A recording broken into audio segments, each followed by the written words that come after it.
guys, long time no see. I have not fallen off the face of the planet.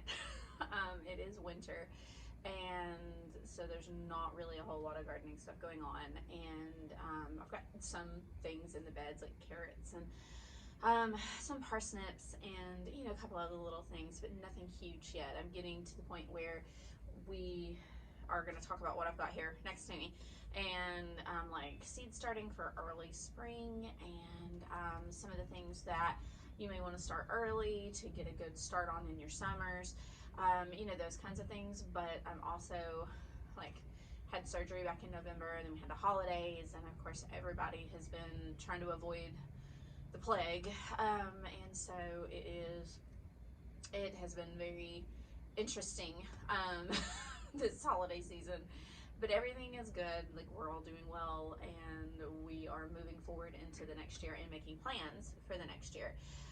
And along those lines, I do have some new things I'm going to talk about, but just as far as like the landscape of how everything is going this year, I think I might end up doing 2 videos. One of them I actually did before with a different filming option, and it didn't work. I did a 45-minute video and then was unable to get it to move from my nice camera that I had done it on over to a place where I could get it to YouTube because of like storage and the large part of the file and all of that mess. And I just, for simplicity's sake, I'm just going to stick with the phone and just do it that way and not worry about the other thing. So, but I did go ahead and get set up on a tripod. So this is one of the first times I am doing that. So if it's weird or it's wonky, I am totally sorry. This is the first time that I might actually post one that comes off of this. But it was a little discouraging that I had done a 45-minute video with a lot of information about, it was about the seeds that I grew last year and what I would recommend and how well they did and how well they preserved and things like that, which I will repeat that video. I will do it again.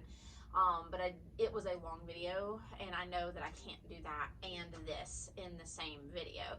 And this just came in today. Well, the thing I want to talk about just came in today, and I had a free moment, and I thought, I'm going to bite the bullet. I'm just going to go ahead and do it. It is freezing out here, so I've got me like a hot drink, and you may see me occasionally do this because my hands are like ice out here. It's maybe 40 degrees right now. I am really enjoying my nice and comfy sweaters. This is my version of a Hufflepuff Weasley sweater that I just completed last week, and so I've been doing a lot of those more winter style things. But just to do the logistics of changes in the gardens, to give a little bit of a recap of our layout, I am on the back deck. We have a small garden bed in front, like just beyond the camera, like in front, that's garden blue. We have another one right here on this side that's beside it, that's the same size. These are basically one of the big boxes cut in half, put on these corners, and this box gets a lot of shade. This is one that I typically do my lettuces and my carrots and like things that don't mind being in the shade on this side. And then the one in front of us gets a bit of sun in the mornings, but then gets shaded. And I'm thinking, as far as logistics, I had put peppers in that last year, and they did not get the sun that they needed. And so I think that affected their growth and how well they produced. And so I'm going to move those to another location this next year, or this coming gardening season. This front flower bed this front bed did really well with flowers in the fall. Like, I ended up planting a bunch of just hodgepodge flowers in there to cover the space, because it was just not growing anything vegetable wise very well. The flowers loved it, and so I will probably do the same thing just to have something pretty right here in front of the flower, or right in front of the back deck, to be able to see. That's one of the things that's in here. But we also have the 4 garden beds out in the yard with the trellises. We've got the herb garden, garden 1, garden 2, and garden 3. The herb garden has been established for years. We did make a change last year and added strawberries in with those to kind of fight with the oregano and all the other stuff that's just mangled out there. It's not really bothered. Like, we don't change it a whole lot. I mean, I chop this stuff back, but I do not change it up. And we have cleared out the other beds, and they are strictly empty right now. Nothing really out there. I think I might have 1 or 2 parsnips that I'm just test running to see if I can get them to grow in this season. They were the only ones that came up, and so we're just kind of leaving those alone for right now. But in theory, nothing is out there garden-wise at this point. The only bed that has some stuff in it is this one right here, and that's the one that's got the carrots and the Brussels sprouts and cilantro and a couple of other like greenery things. So we've got the top soy, which actually is growing amazingly. Is really tasty. We've gotten several leaves, like rounds, off of that. So it did not grow that successfully in the spring. If you wanted to go back to previous videos, I talk about how, I mean, like, minimal sun was like sunstroke. It loves it over here in the shade. Growing great, does really well. So, but to jump into, like, this time of year, it's obvious in a lot of our areas, it is really cold. People are obviously not thinking about their gardens. And I'm sorry if this kicks on and is loud. I hope it's not drowning me out. But a lot of people are starting to get their seed catalogs, and you hear me talk a lot about Baker Creek. I order the big catalog, the 500 pager, but that's because it has articles and things in it about where they get their seeds. It talks about their growers, the history, heirlooms, you know, all, like old Victorian seed catalogs and all those kinds of things. It is really interesting. It's not just a seed catalog. Now, their seeds can get a little expensive in comparison to other locations and other companies, but they offer a huge variety of old seeds, new seeds. If you don't have to order 60 packets of seeds. If you're looking for something just special or something you want to grow or something interesting, order a few out of here. I mean, I spent, I think, maybe 20, 30 bucks on what's in here. I think that's what I did. Last year it was a bit more because I ordered a lot of variety of things. This year I was a bit more selective because I still have seeds from those other packets, and they're going to be good for years. So I am going to grow some of those other ones, and those will be things that I'm going to go over in another video when I recap the seeds of the things that I grew last year. But this one is one that my dad gets a lot. It's seeds and such. Like, he does the tomatoes and the peppers and stuff out of this, like little seed catalogs. He does a lot of those kinds of things out of these.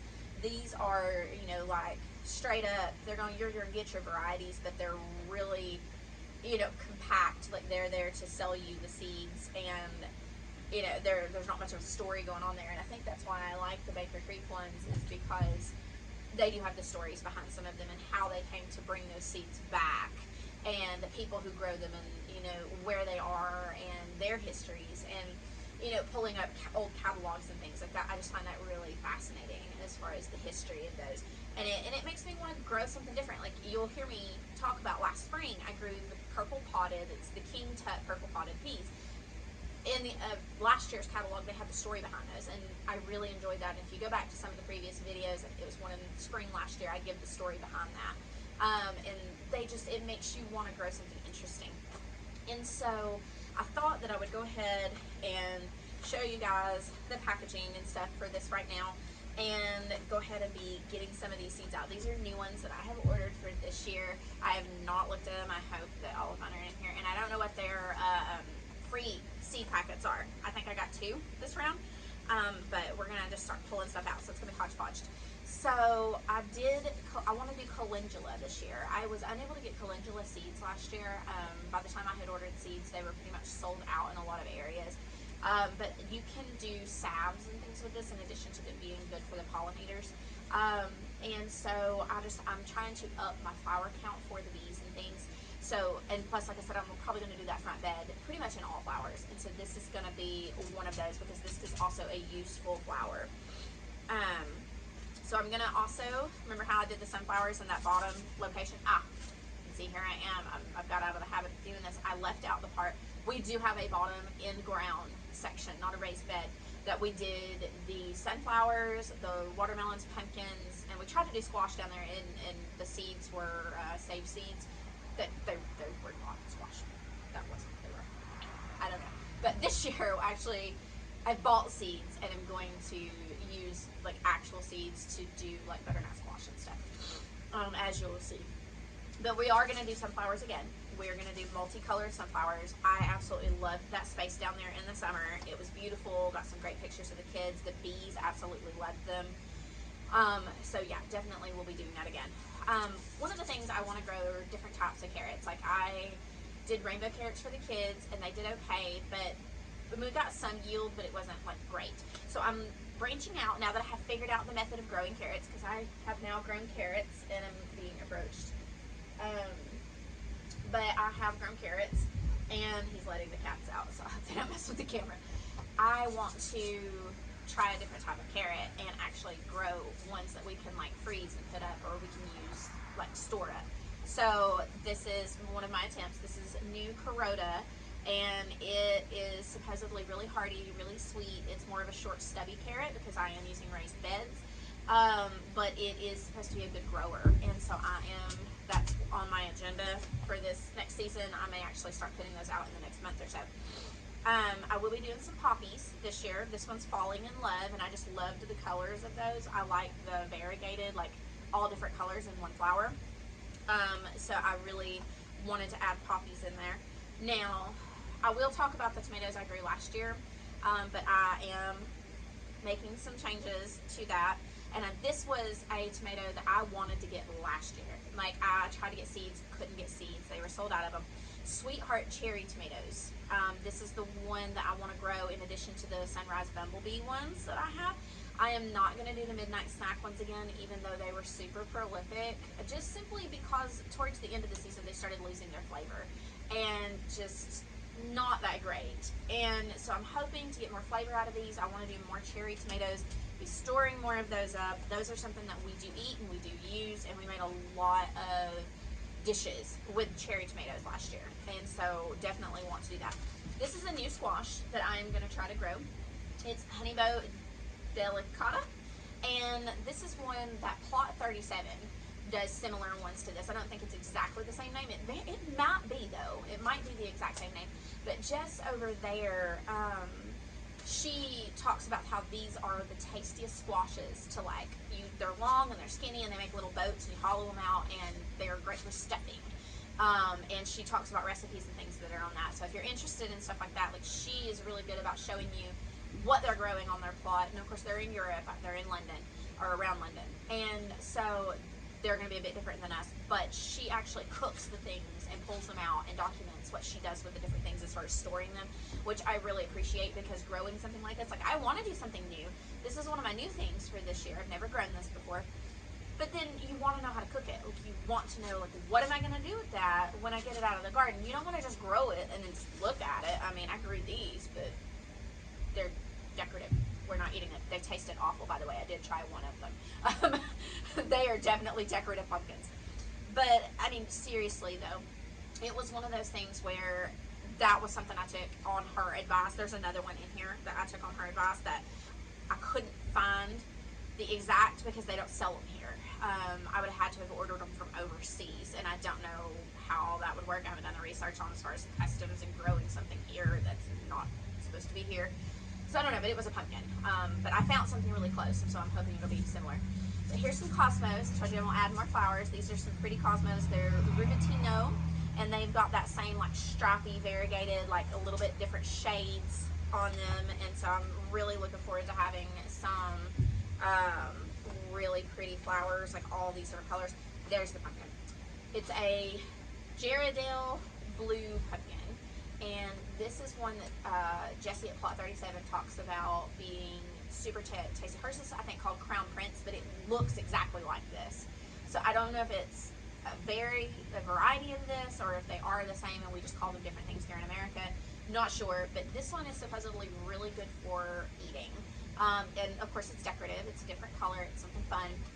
But it is supposed to be really, really tasty, and it's also supposed to be really great for storage. Like, you will grow them, and they will do like these. And I mean, I grew these in the summer, and we're in next year, and they are hard. They are not molded.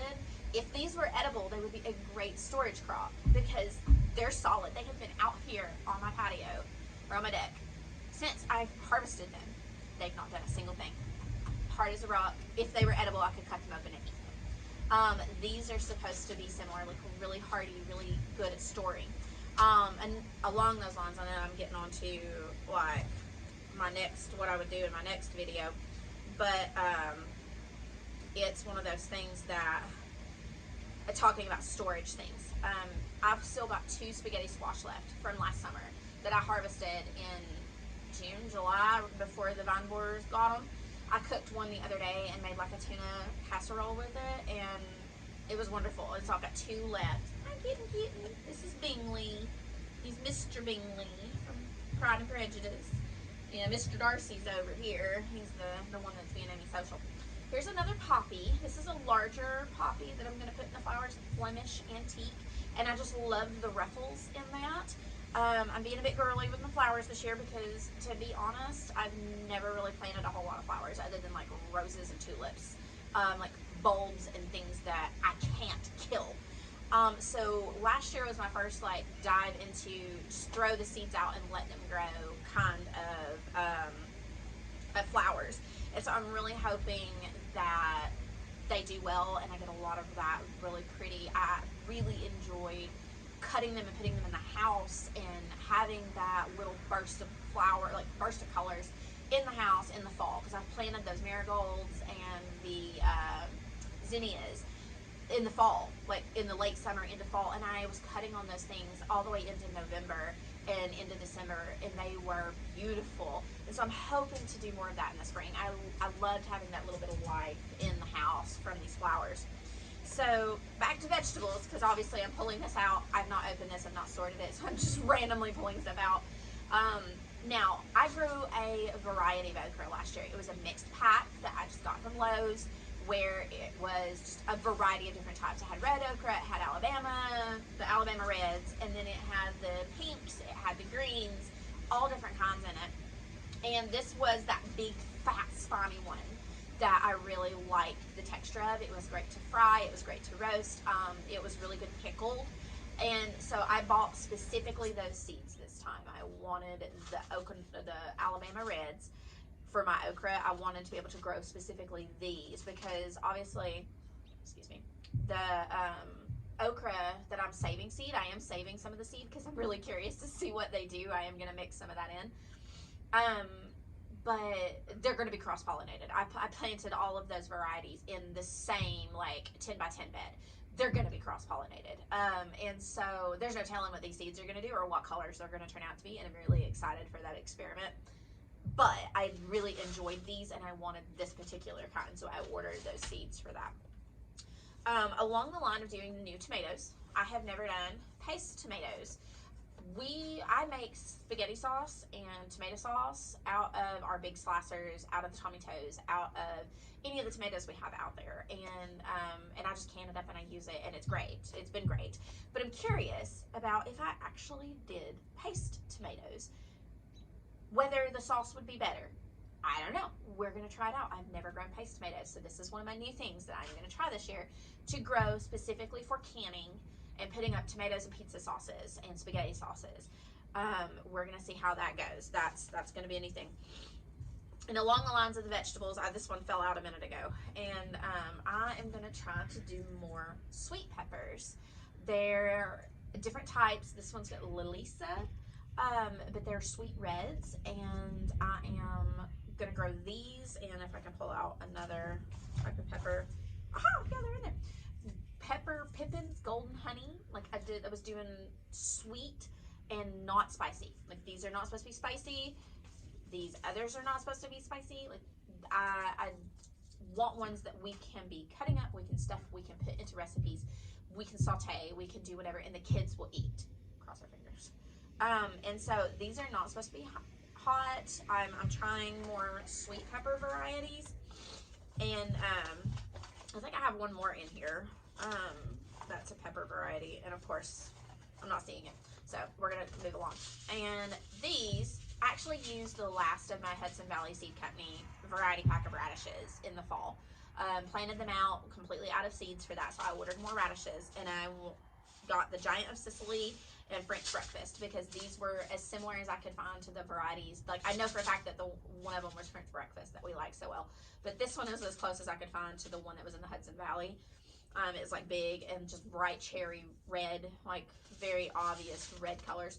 So these will be planted in early spring for an early crop because, you know, radishes do really well in the chilly weather. They like that. So those are just, you know, I've grown radishes before and I wanted to grow more. And so I was looking, oh, here's the other carrots. I knew I had ordered, oh, never mind.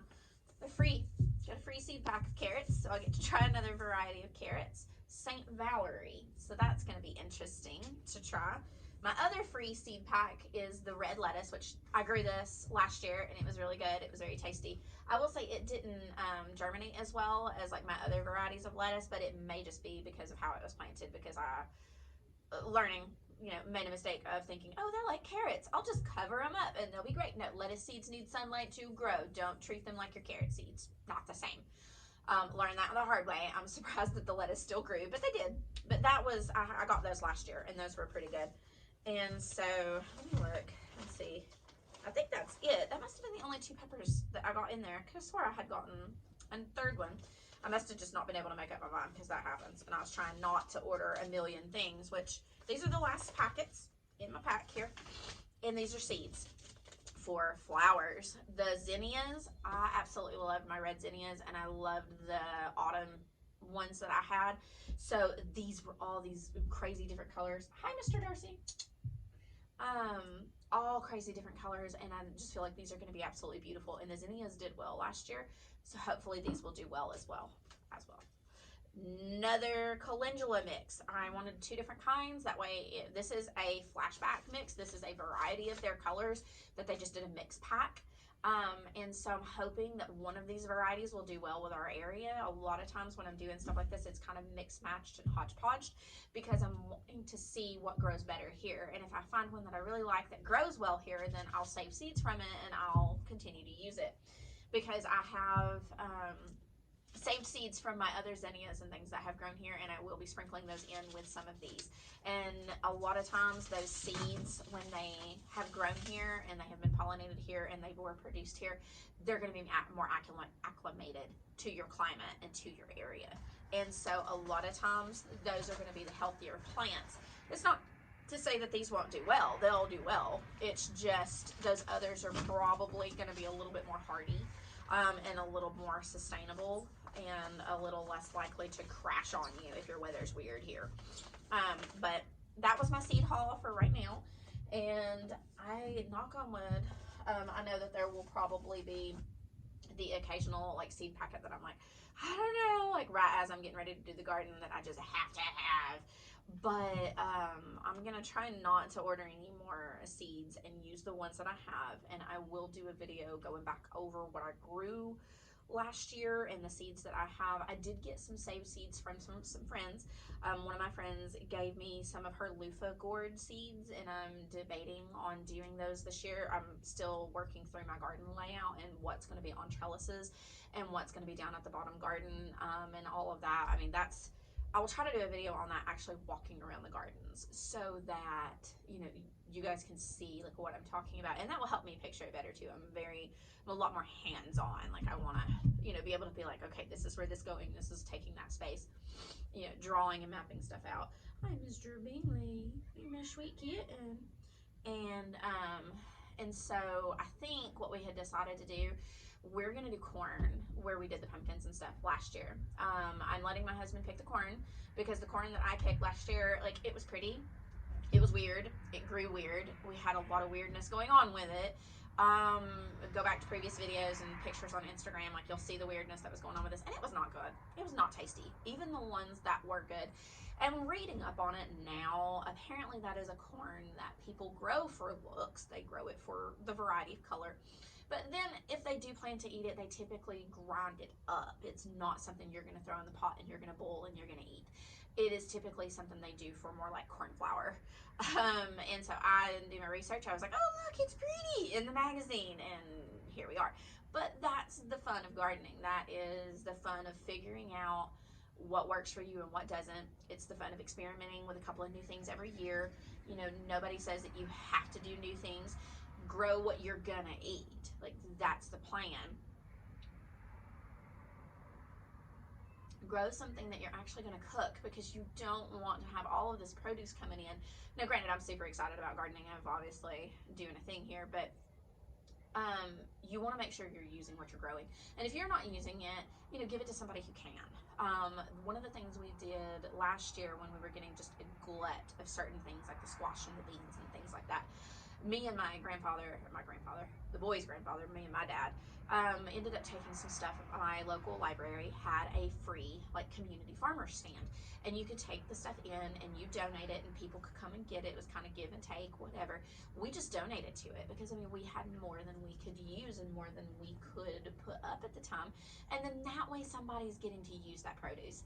And so there may be things like that in your community that you can look into and you can expand upon if you're growing a larger garden. But if you're not, grow what you know you'll eat. Have fun. Grow a couple of pretty things. I think Jess on Roots and Refuge is one of her things is that you grow something beautiful. Like grow something that's going to inspire you to go out into your garden. The colorful things that I get a lot of times are for the kids, but they're for me too. It makes it fun to take the kids out there and be like, look what we're growing. Look at these peas, they're purple. Look at this okra, it's pink. You know, we got spaceship squash, which we're totally doing again this next year because the kids loved it. That stuff preserved really well. I can get big slices of that out of the freezer and cook it up in the oven, and you would never know it had been frozen. It was like a slice of summer. So good. So definitely doing those again. But it's that joyful thought of the garden in such a cold and bleak, season. And there are fun things about this season. I wish it would snow. I know some people got snow. We were right on that cusp. We got freezing rain, and then it didn't even like really ice anything. It was just rain, and we're right on the border. And I was really disappointed because they let the kids out of school, and it didn't snow. Didn't. Maybe we'll get snow in the next month-ish. I don't know. Right now it's just frigid, and getting outside is sometimes miserable because we just have a lot of rain and everything's muddy right now. But it's good for the garden. Things are settling in. I've put compost out on a couple of them. We'll turn it over again, and I've already added the stuff in that I put in for the tomatoes that stops blossom and rot. Like we put that stuff in the winter and let it settle because we don't want to overdo the tomatoes. We're already talking about crop rotation as far as like what we're going to put where to rotate them around because the tomatoes don't need to go in the same place they were in before. I've grown okra in the same box 2 years in a row. It needs to be moved. Those kinds of things and how we're going to circulate all of that. But those will all be discussions that'll be had a little bit closer. I will probably be doing a seed starting video as well because I got a lot of seed starting equipment for Christmas. My mom looked at me like, you sure? Like, that's what you want? You want that? I'm like, yes. It's colorful and I will use it. I want it. And so I got like rainbow little seed starter bucket things, and so they're pretty cute. And I'll probably do a seed starting video with some of the stuff that we're going to start for early spring that is frost tolerant. So we will be talking about that. But I wanted to kind of just let this start out in the new year, like new seeds, new ideas, and just kind of get a jump on what we're doing. And obviously the videos are not going to be weekly or anything right now, just simply because we've got a lot going on with the kids and work, and it's frigid, and I'm losing daylight. Even now it's getting dark and I will lose my daylight. So doing videos right now is not conducive to the environment right now. So I will do them as I can. I'm hoping to video them more outside than like in my basement in the dark, and so we'll see what comes, but there will be more coming. And thanks for hanging out and watching this if you're watching it and if you're back. But everything's good. This next year's gonna be fun, and we're gonna do new things. Next video will be, hopefully, cross our fingers that it don't crash and it doesn't not let me do it, will be the video on the old seeds and which ones I would recommend and which ones we grew, which ones preserved well, and which ones were tasty, which ones were not worth it, and like the Hope turquoise corn, and trial and error. So have a good week, everyone, and I hope you guys enjoyed it, and I hope you guys are enjoying your seed catalogs cuddled up by the fire under blankets where it's warm. My toes are frozen. I have not finished my drink. I'm going back in the house. Bye.